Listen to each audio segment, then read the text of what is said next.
Hello student, welcome to our last lesson. In this lesson, we are going to look at surface area of solids.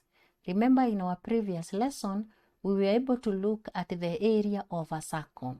So now we move to the solids. We are going to consider a cuboid as shown in this diagram. We have A, B, C, D, E, F, G, H. That is our cuboid. Now, if this cuboid is cut through a plane, if you cut it through this plane, PSQR, then you will find that you will have the same shape and size at the edge faces. That is, if you look at these edge faces, this edge and the upper one, it will be the same. That is, PQRS is such a plane. If you just cut, you have your solid, which is cuboid. You cut it into two parts. You find that the faces, the bottom and the top, will be the same. And that plane, we are giving it our PQRS. Now, the plane is called the cross-section of the cuboid.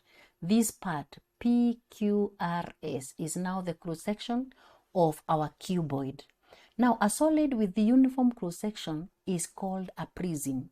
So in other words, you can have prisms of different shapes. Like for example here, a cuboid is a prism.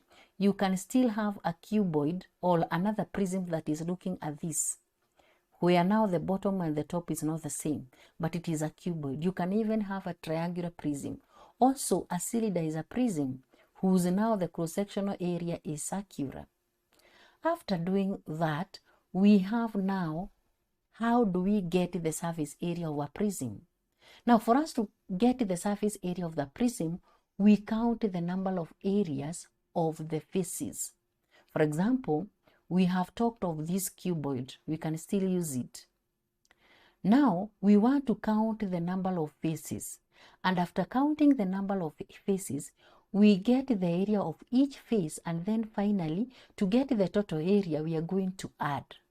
So now, if you look at this figure, you can see that this one is similar to the backward. This one is similar to the other one. Then the top and the bottom are similar. So now we can be able to get the total area by getting the area of the first face, that is L times B, that is the bottom, and it is similar to the top, so we multiply by 2. Then the area of base times this height, again they are similar with the other one, so you multiply by 2. Then now we are left with H times L, that is this one H times L, the face that is facing you, this one, and it is the same as the one that is at the back, so again you multiply by 2. So this will give you now the total surface area of this cuboid.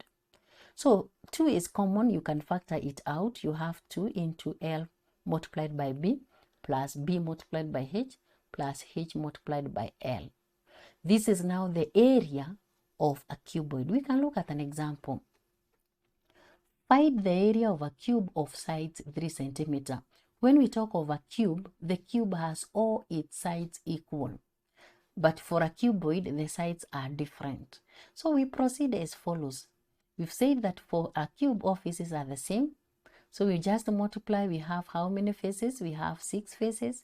You have 3 times 2, 3. All of them are equal.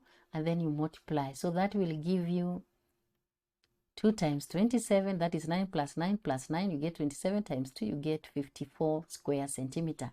So that is the area of a cube whose side is 3 centimeter.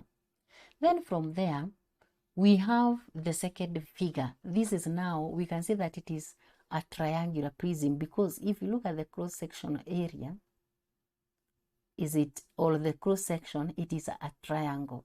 So we call it now a triangular prism.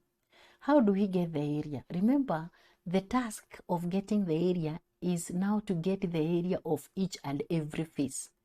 If you have this one, this is the triangle. We have a triangle. We have this one like this, a rectangle, the other side, and then at the bottom. So the area of a triangular or the triangular prism, we have 2 triangular faces. We have this and this one. So it will be a half, 3 times height, which is 4. Then you multiply by 4. So you get that the area of triangular surfaces is 12 square centimeter. Then we have the area of rectangular surfaces. We have 2 of them. There are 3 actually. You have 5 by 8, this one. Then we have 4 by 8. Then we have the bottom one, which is 8 by 3. So those are rectangular faces. When you multiply 8 by 5, you get 40. 4 by 8, you get 32.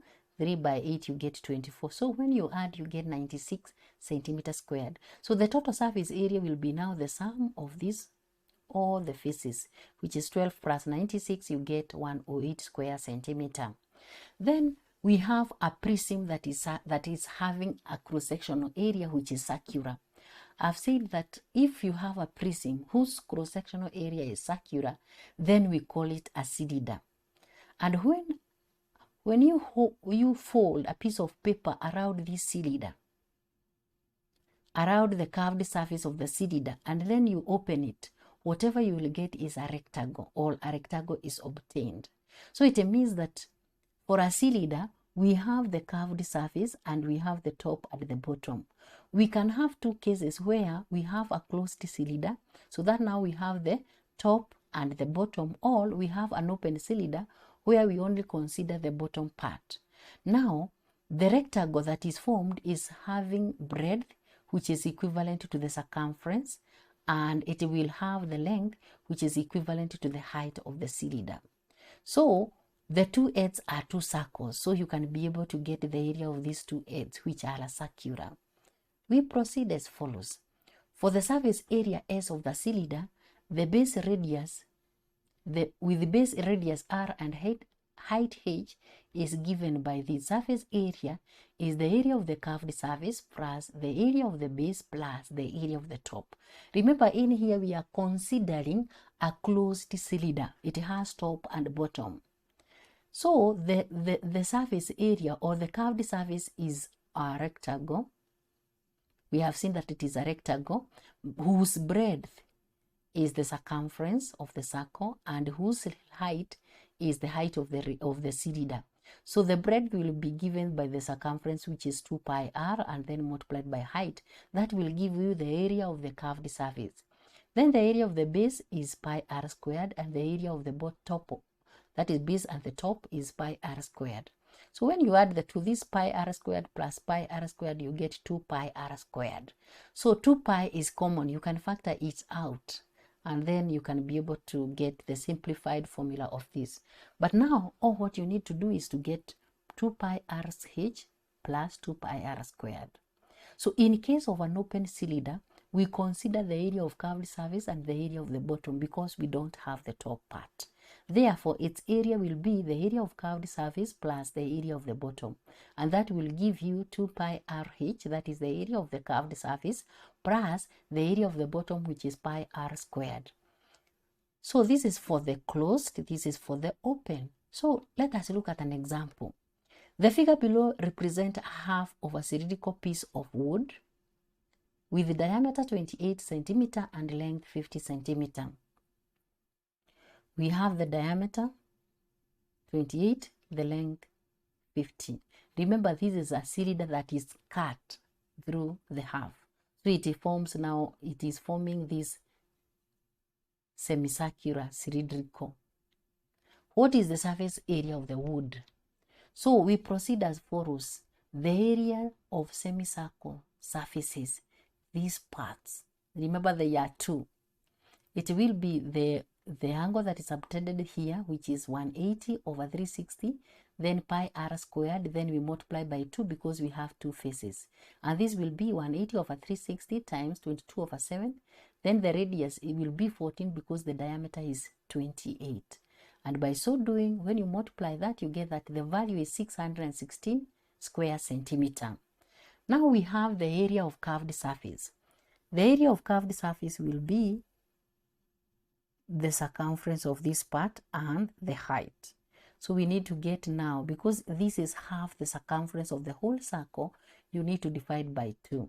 So it will be 2 pi RH divided by 2. When you divide by 2, remember our radius. Our radius was 14. So we have, you divide by 2, these 2 will cancel out. So you have the pi, then you have the r, then multiplied by height, which is our 50. And by so doing, you'd get that it is 2,200 centimeters squared.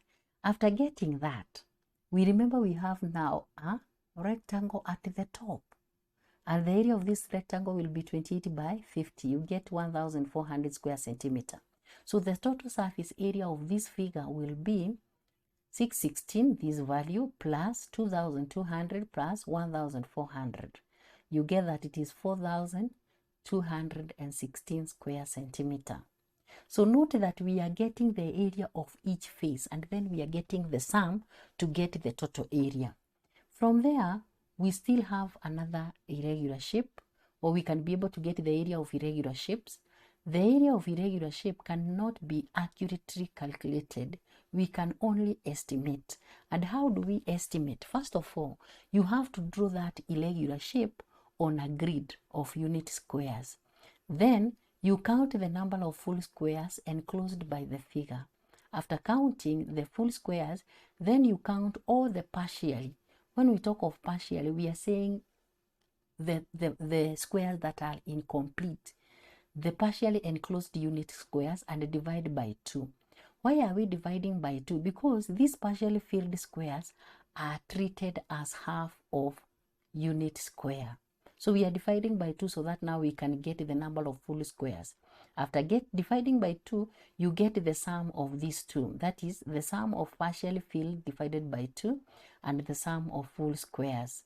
After maybe adding them, you multiply by the area of one square. And remember we said that the one square is 1 square centimeter. So you just multiply by 1 centimeter squared, you get the area.